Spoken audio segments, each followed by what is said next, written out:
Viral, pengantin wanita lari-lari terobos macet bak adegan film agar tak telat ke acara akad.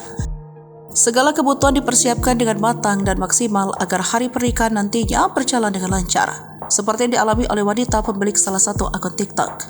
Lewat unggahan TikTok pribadinya, ia tampak lari menuju lokasi pernikahan. Bukan tanpa sebab, dia ternyata terjebak macet yang menyebabkan waktu di jalan terlalu lama.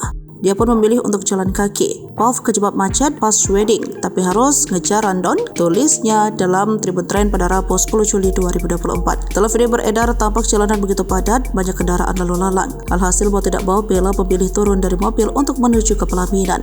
Bella terlihat berjalan cepat di bahu jalan sambil menggunakan gaun pengantin. Hal ini dilakukan agar ia dapat tepat waktu datang saat akan menikah.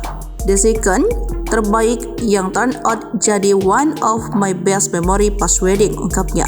Meski harus bersusah payah jalan di tengah kemacetan, Bella tidak menyesali keputusannya. Bahkan keputusan untuk jalan menuju venue menjadi pilihan yang terbaik untuknya.